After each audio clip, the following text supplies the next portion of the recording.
नमस्कार, बुलेटिन में आपका स्वागत है। आपके साथ मैं दीपेश बरगले। चलिए खबरों की शुरुआत करते हैं। खबर भोपाल से। घटिया चावल पर एक्शन में ईओडब्ल्यू जबलपुर शाखा ने दोनों जिलों में एफआईआर दर्ज कर ली है। बालाघाट के 18 मिलर्स आरोपी बनाए गए हैं। मंडला के 4 मिलर्स को भी आरोपी बनाया गया है। खाद्य एवं आपूर्ति निगम के 9 अफसरों को भी आरोपी बनाया गया है। ईओडब्ल्यू ने 10 जिलों में जांच शुरू कर दी है। जांच करने के लिए 100 स्पेशल टीम बनाई गई है। भोपाल मुख्यालय में दोनों जिलों के लिए एक एक एफआईआर हुई है। जबलपुर शाखा अब पूरे मामले की जांच कर रही है। तो और ज्यादा जानकारी के साथ हमारे सहयोगी मनोज हमारे साथ जुड़ चुके हैं। मनोज, क्या ताजा जानकारी फिलहाल? जिस तरीके से सरकार ने इस पूरे मामले में जांच के निर्देश दिए थे, उसके बाद लगातार ईओडब्ल्यू की तरफ से प्राथमिकी जांच जो मुख्यालय है भोपाल में ईओडब्ल्यू का, वहां पर दर्ज की गई थी। हालांकि जो प्रक्रिया थी एफआईआर की वो चल रही थी और अब जो मुख्यालय है ईओडब्ल्यू का भोपाल, वहां पर एक एक एफआईआर दोनों जिलों को लेकर दर्ज की गई है, जिसमें ये तय किया गया है कि कौन जिम्मेदार है, उनको आरोपी भी बनाया गया। क्योंकि अब ये जांच जो है ईओडब्ल्यू ने पहले ही मुख्यालय ने इस जांच को जबलपुर के ईओडब्ल्यू इकाई को सौंप दिया था। तो अब ईओडब्ल्यू जबलपुर की इकाई पूरे मामले की जांच कर रही है और अभी तक जो बालाघाट में 18 मिलर्स हैं उनको इसमें आरोपी बनाया गया है। मंडला में 4 मिलर्स है उनको आरोपी बनाया गया। इसके अलावा जो महत्वपूर्ण जिम्मेदारी जिनकी थी, जिसमें खाद्य एवं नागरिक आपूर्ति निगम के करीब 9 अफसर हैं, उनको भी आरोपी बनाया गया। तो कुल मिला के कई जो अधिकारी थे खाद्य नागरिक आपूर्ति निगम के, जिसमें क्वालिटी इंस्पेक्टर थे, उनको सस्पेंड करने का काम सरकार के द्वारा किया गया था। लेकिन अब इन्हें दोषी करार देने से पहले आरोपी बनाया गया। अब ये तमाम तरीके की जांच चलेगी, लेकिन यहीं पर ये जांच थमेगी नहीं। बालाघाट और मंडला जिले तक ये सीमित नहीं होगी, क्योंकि जो चावल बांटा गया था वो पूरे मध्य प्रदेश में बांटा गया था। अब यही कारण है कि प्रारंभिक तौर पे मंडला और जबलपुर, मंडला और जो दूसरे जिले हैं उसके अलावा भी करीब 10 जिलों को जांच में शामिल किए गए। और यही कारण है कि एक बड़ी टीम 100 अधिकारी कर्मचारियों की बनाई गई, जो कि लगातार जांच कर रही है। बिल्कुल, चलिए बहुत बहुत शुक्रिया मनोज इस तमाम जानकारी के लिए। आगे बढ़ते हैं। खबर भोपाल से। बीजेपी की आज महत्वपूर्ण बैठक होने जा रही है। सुबह 11 बजे बीजेपी की बैठक होगी। उपचुनाव को लेकर मंथन इस बैठक में होगा। विधायक, सांसद और मंत्री भी इस बैठक में शामिल रहने वाले हैं। तो ये बड़ी खबर निकलकर सामने आ रही है। बैठकों का दौर लगातार जारी है और बड़ी बैठक का अब ये होने जा रही है। उपचुनाव के लिहाज से काफी महत्वपूर्ण ये बैठक मानी जा रही है।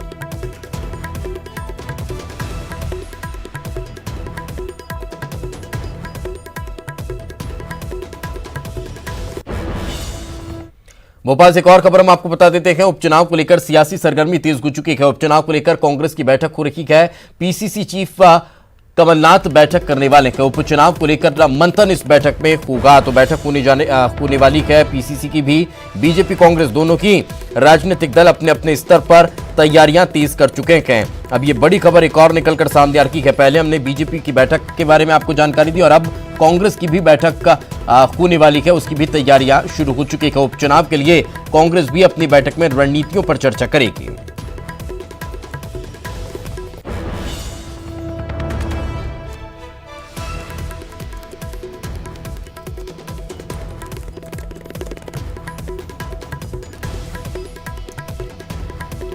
और ज्यादा जानकारी के साथ हमारे सहयोगी अनुराग हमारे साथ जुड़ चुके हैं। अनुराग, क्या ताजा जानकारी, कब बैठक होने वाली है कांग्रेस की भी? देखिए दीपेश, लगातार जो है कमलनाथ बैठक कर रहे हैं और उन तमाम सीटों पर फोकस किया जा रहा है जहां पर उपचुनाव है। और इसके अलावा 12 से 13 सितंबर तक जो है कमलनाथ ग्वालियर दौरे पर भी रहेंगे। उसको लेकर भी जो है तैयारी की जा रही है। और सबसे अहम बात है कि 8 तारीख को कमलनाथ दिल्ली भी जाने वाले हैं, वहां पर भी पार्टी नेताओं के साथ उनकी मुलाकात होगी। लेकिन चुनाव को लेकर अब कार्यकर्ताओं से लगातार मुलाकात और फीडबैक लेने का काम किया जा रहा है, ताकि ये पता चल सके कि जो कांग्रेस पार्टी का सर्वे निकल कर आया था उसमें कितनी हकीकत है और उसके बाद अब आगामी रणनीति किस तरीके से बनाना है। इन तमाम मामलों को लेकर ही लगातार बैठकों का दौर हो रहा है। और उसी के तहत आज भी जो है कमलनाथ उन तमाम विधानसभा सीटों को लेकर पार्टी नेता और कार्यकर्ताओं के साथ फीडबैक लेने का काम करेंगे जहां पर उपचुनाव होना है। चलिए, बिल्कुल, बहुत बहुत शुक्रिया इस तमाम जानकारी के लिए। आगे बढ़ते हैं। कोरोना काल में मध्य प्रदेश में शिवराज सरकार ने धार्मिक आयोजनों को लेकर बड़ा फैसला किया है, जिसके तहत अब मध्य प्रदेश में दुर्गा पूजा का आयोजन किया जाएगा। सरकार इसको लेकर जल्द विस्तृत गाइडलाइन जारी करेगी। सरकार के निर्देशानुसार प्रदेश में पूजा के दौरान सोशल डिस्टेंसिंग का पालन करते हुए अधिकतम 100 लोग पूजा स्थल पर जमा हो सकेंगे। मंत्री विश्वास सारंग ने सरकार के फैसले की जानकारी देते हुए बताया कि मूर्ति बनाने वाले को जिला प्रशासन के परामर्श से ऊंचाई की मूर्तियां बनाने को एक निश्चित ऊंचाई तय की जाएगी, उससे ज्यादा ऊंची मूर्तियां नहीं बनाई जा सकेंगी। इसका निर्णय लिया जाएगा। सरकार के इस फैसले को मूर्तिकारों को भी मानना होगा और उनको राहत भी मिली है कि चलिए कम से कम मूर्ति बनाने का अब उनका काम पूरा हो सकेगा, क्योंकि मूर्ति की बिक्री नहीं होने की वजह से उनके सामने आर्थिक तंगी की स्थिति उत्पन्न हो गई थी। वहीं दुर्गा विसर्जन के संबंध में भी अलग से गाइडलाइन जारी कर दी जाएगी। के साथ बातचीत, उनसे एक संवाद के साथ मूर्ति की हाइट, मूर्ति की ऊंचाई को निर्धारित किया जाए। पर 21 सितंबर के बाद दुर्गा उत्सव को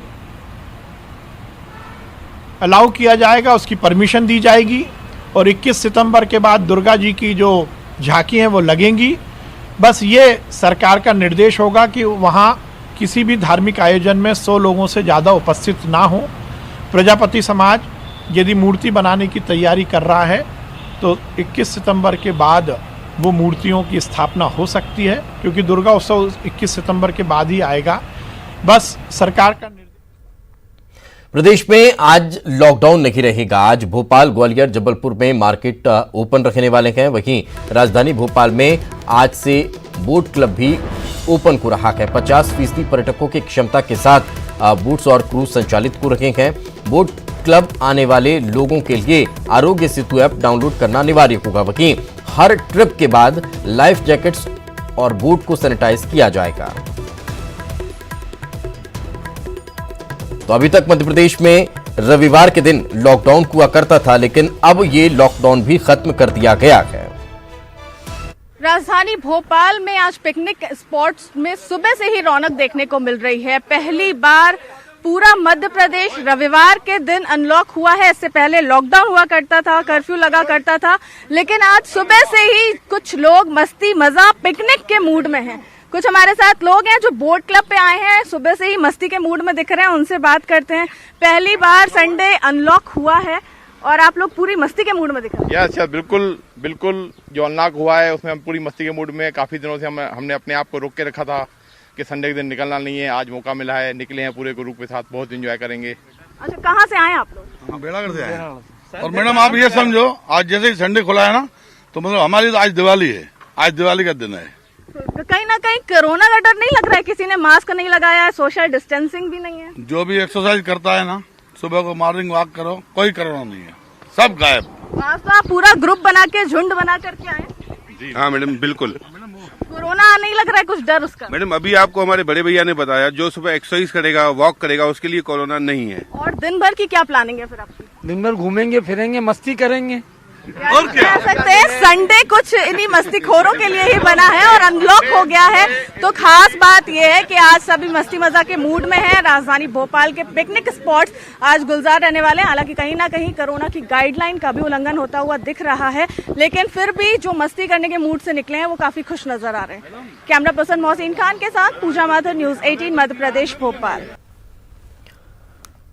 तो सुना आपने, लोगों को काफी खुश नजर आ रहे हैं, बेहद उत्साही नजर आ रहे हैं, बेहद प्रसन्न नजर आ रहे हैं। चूंकि भोपाल, इंदौर, ग्वालियर, जबलपुर, यहां पर जो संडे लॉकडाउन हुआ करता था, मध्य प्रदेश में जो रविवार के दिन लॉकडाउन हुआ करता था, वो अब नहीं रहेगा। चूंकि ये बड़े शहर, यहां पर लोग संडे के दिन अपने आप को बेहद सुकून भरी जिंदगी जीने के लिए, फ्रीडम से लाइफ जीने के लिए कहीं ना कहीं आज के दिन को रिजर्व करते थे। और लंबे लॉकडाउन के बाद आज जब रविवार के दिन अनलॉक हुआ है तो लोग अपने घरों से बाहर निकल रहे हैं, बोट क्लब पर सैर करने के लिए पहुंच रहे हैं और सुकून भरी जिंदगी जीते हुए नजर आ रहे हैं। सुना भी होगा आपने कि अपने आप को फिट रखना है, अपने आप को चुस्त दुरुस्त रखना है, तो फिर कोरोना भी कुछ नहीं बिगाड़ सकता है। एक्सरसाइज डेली करना है, योगा करना है, खुली हवा में सांस लेना है, तो ये सारी चीजें हैं जो लोग अब आज करते हुए नजर आ रहे हैं। और वक्त एक छोटे से ब्रेक का है। ब्रेक के बाद जल्द हाजिर होंगे।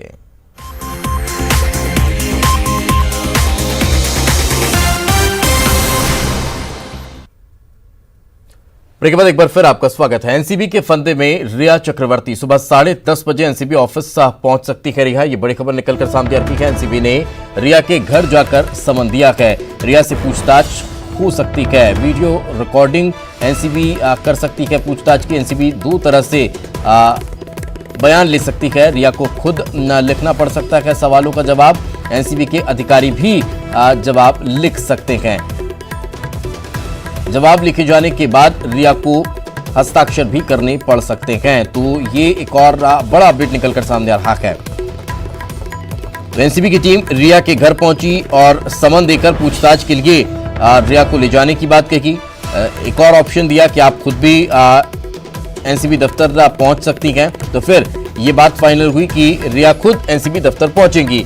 लेकिन ये बड़ी खबर निकलकर सामने आ रही है कि जब वहां पर उनसे पूछताछ होगी तो उसकी रिकॉर्डिंग भी की जा सकती है।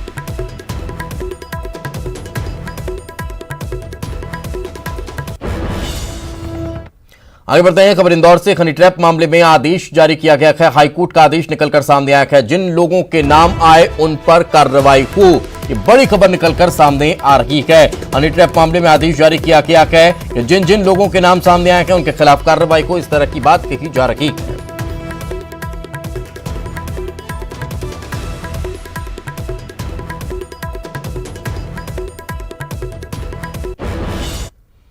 आगे बढ़ते हैं। इंदौर में कोरोना की रफ्तार पर ब्रेक नहीं। कोरोना के 236 नए मरीज मिले हैं। मरीजों की संख्या 14,591 पहुंच चुकी है। 2 टीआई और 1 सब इंस्पेक्टर कोरोना संक्रमित है। अब तक 10,139 मरीज रिकवर हुए हैं। तो ये बड़ी खबर निकलकर सामने आ रही है। तो इंदौर में कोरोना की रफ्तार पर ब्रेक नहीं लग रहा है। और ज्यादा जानकारी के साथ हमारे सहयोगी अरुण हमारे साथ जुड़ चुके हैं। अरुण, क्या ताजा जानकारी? अगर इंदौर में बात की जाए तो पिछले 5 दिन से 250 से करीब मरीज रोज निकल रहे हैं। और पिछले 24 घंटे की अगर बात की जाए तो 2,726 सैंपल की जांच की गई, जिसमें से 2,441 नेगेटिव और 276 नए पॉजिटिव मरीज सामने आए। और पॉजिटिव मरीजों की अगर बात की जाए तो 14,591 पॉजिटिव मरीज अभी तक इंदौर में आ चुके हैं। और मौतों की अगर बात की जाए तो 418 मौतें कोरोना से हो चुकी हैं। अगर एक्टिव केस लगातार बढ़ते जा रहे हैं, 4,034 एक्टिव केस अभी तक इंदौर में हो चुके हैं, जो बड़ी चिंता की बात है। क्योंकि पिछले महीने अगस्त के पहले 800 साढ़े 800 के बीच एक्टिव मरीजों की संख्या थी, जो 4,000 हो गई है। अस्पतालों के बेड फुल हो गए हैं। अस्पताल में अब जगह नहीं बची है और लगातार संख्या बढ़ती जा रही है, जो सभी की चिंता बढ़ा रही है। बिल्कुल, चलिए बहुत बहुत शुक्रिया अरुण इस तमाम जानकारी के लिए।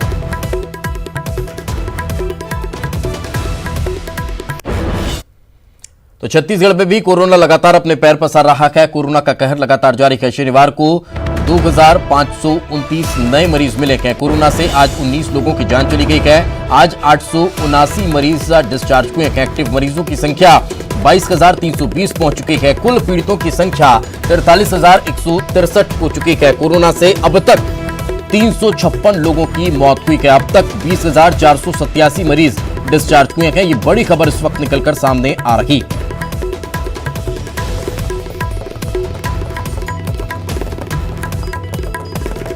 छत्तीसगढ़ में भी कोरोना लगातार अपने पैर पसारता जा रहा है। कोरोना संक्रमित मरीजों की संख्या में लगातार इजाफा हो रहा है। एक्टिव मरीजों की संख्या बढ़ रही है। साथ ही साथ कुल पीड़ितों की भी संख्या में इजाफा होता हुआ नजर आ रहा है।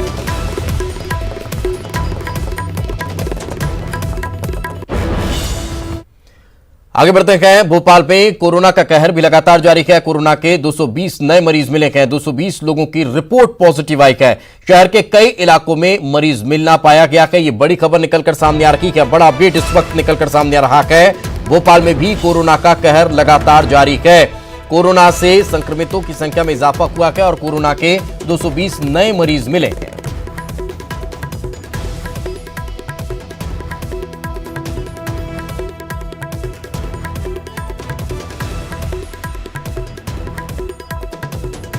और ज्यादा जानकारी के साथ हमारे सहयोगी पूजा हमारे साथ जुड़ गए हैं। पूजा, क्या ताजा जानकारी, किस क्षेत्र से या फिर पूरे भोपाल से कहीं ना कहीं संक्रमितों का आंकड़ा मिलना शुरू हो चुका है? बिल्कुल दीपेश, देखिए लगातार काफी टाइम हो चुका है और पूरे शहर से कोरोना संक्रमित मरीज मिलते ही जा रहे हैं और तादाद भी काफी बड़ी संख्या में रोजाना जो कोरोना पॉजिटिव मरीज हैं वो मिल रहे हैं। आज भी अगर बात करें तो 220 कोरोना संक्रमित मरीजों की रिपोर्ट पॉजिटिव आई है।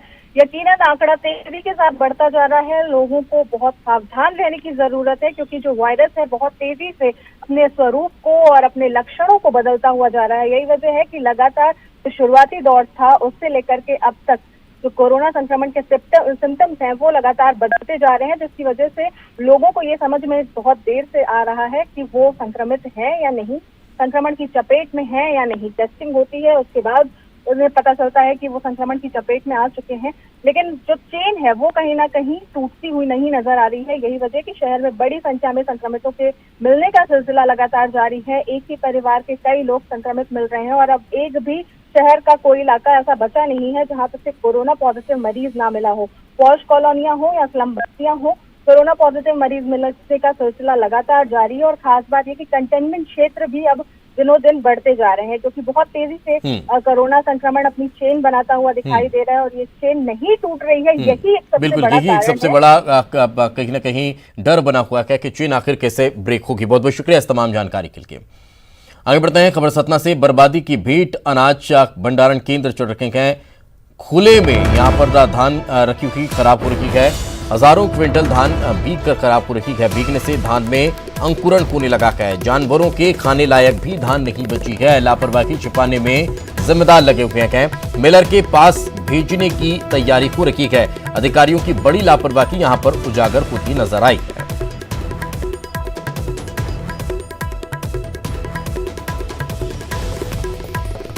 तो बड़ी खबर हम आपको बता रखे हैं, जानवरों के खाने लायक भी अब ये धान नहीं बचा है। लगातार बारिश में भीगने की वजह से अंकुरण यहां पर हो रहा है, लेकिन अधिकारियों की बड़ी लापरवाही यहां पर उजागर होती हुई नजर आती है। ये तस्वीरें आप देख सकते हैं कि किस तरह से ये धान पड़ा हुआ है जो अंकुरित हो चुका है। भंडारण केंद्र बनाए गए थे, लेकिन भंडारण केंद्रों में किस तरह से व्यवस्था नजर नहीं आई, रखरखाव ठीक से नहीं हुआ। यही वजह है कि इस तरह से अंकुरण यहां पर होता हुआ नजर आ रहा है।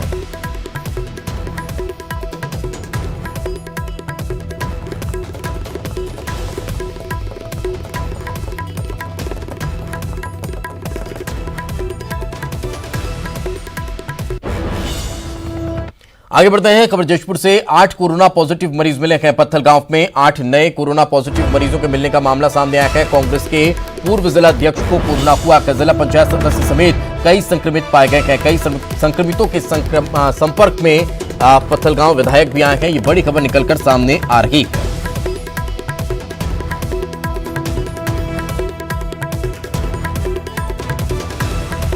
जिला पंचायत सदस्य समेत कई संक्रमित पाए गए हैं और संक्रमितों के संपर्क में विधायक भी आए हैं। ये बड़ी खबर मिल रही है। 8 कोरोना पॉजिटिव मरीज मिले हैं। पत्थलगांव में 8 नए पॉजिटिव मरीज मिलना पाया गया है। कांग्रेस के पूर्व जिलाध्यक्ष को भी कोरोना हुआ है। जिला पंचायत सदस्य समेत कई संक्रमित पाए गए हैं। कई संक्रमितों के संपर्क में विधायक पत्थलगांव भी आए हैं। आज सीएम भूपेश बघेल की वीडियो कॉन्फ्रेंसिंग होने जा रही है। कोरोना संक्रमण से निपटने की तैयारियों पर मंथन होगा। आईजी, डीएम, एसपी, संभागीय आयुक्त के साथ बैठक होगी। सीएचएमओ के साथ सीएम भी समीक्षा बैठक करने वाले हैं। सीएम भूपेश बघेल की अध्यक्षता में ये बैठक होने जा रही है।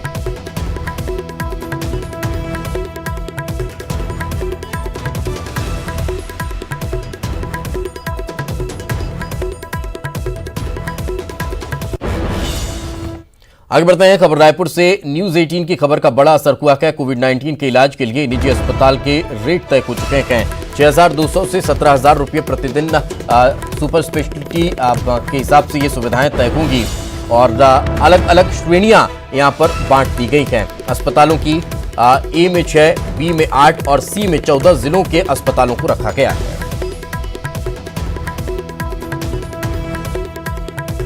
तो चूंकि लगातार शिकायतें मिल रही थी, सरकारी अस्पतालों के बेड फुल होने के बाद लोग निजी अस्पतालों का रुख कर रहे थे, तो अनाप शनाप पैसा उनसे वहां पर लिया जा रहा था। इसी वजह से लगातार मांग की जा रही थी कि प्राइवेट अस्पतालों की भी रेट लिस्ट तय कर दी जाए, जिसके बाद अब ये रेट लिस्ट तय की गई है। इस खबर को प्रमुखता से हमारे द्वारा दिखाया गया, तब जाकर इस खबर पर संज्ञान लिया गया और इनकी रेड लिस्ट तय कर दी गई है।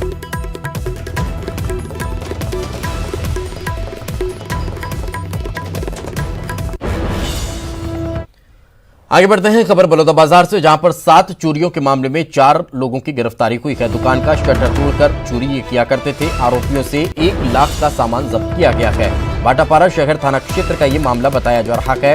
तो बलौदाबाजार से ये बड़ी खबर, 7 चोरियों के मामले में 4 लोगों की गिरफ्तारी हुई है। ये बड़ा अपडेट निकलकर सामने आ रहा है। बलौदाबाजार से हम ये बड़ी खबर आप तक पहुंचा रखे हैं, जहां पर 7 चोरियों के मामले में 4 लोगों की गिरफ्तारी हुई है।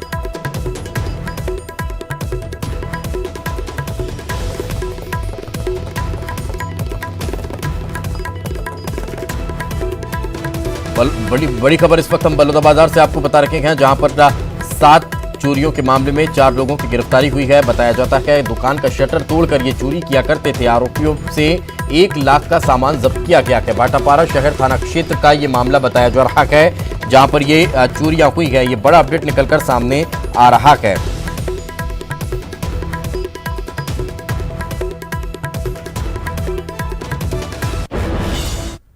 और इसी के साथ इस बुलेटिन में फिलहाल इतना की खबरें लगातार जारी हैं।